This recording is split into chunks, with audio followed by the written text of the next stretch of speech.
Hello, ഇന്ന് നമ്മൾ സദ്യ special instant മാങ്ങ അച്ചാറാണ് കേട്ടോ ഉണ്ടാക്കണേ.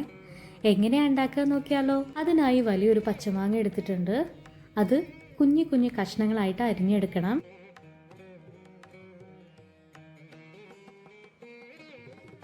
പിന്നീട് അതിലേക്ക് ആവശ്യത്തിന് ഉപ്പ്, പിന്നെ മുളക് പൊടിക്ക് ഞാനിവിടെ കാശ്മീരി ചില്ലിയാണ് എടുത്തിരിക്കുന്നത്.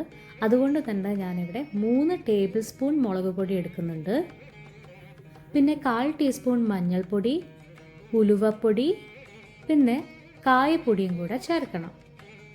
അതിനുശേഷം നമുക്ക് അത് നന്നായി മിക്സ് ചെയ്ത് യോജിപ്പിച്ചെടുക്കാം. പിന്നീട് അരമണിക്കൂർ നമുക്ക് റെസ്റ്റ് ചെയ്യാൻ വെക്കാം.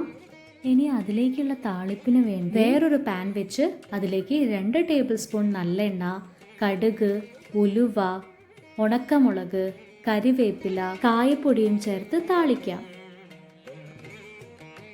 താളിപ്പിലേക്ക് തീ ഓഫ് ചെയ്തതിന് ശേഷം 1/2 കപ്പ് വിനാഗിരിയും കൂടെ ആഡ് ചെയ്യാം.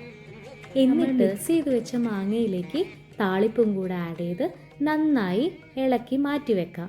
ഇത് കേടുകൂടാതെ 2 ദിവസം പുറത്തും പിന്നീട് ഫ്രിഡ്ജിലും വെച്ച് ഉപയോഗിക്കുന്നതായിരിക്കും നന്നാവുക. അപ്പോൾ നാളെ കാണാം. ബൈ.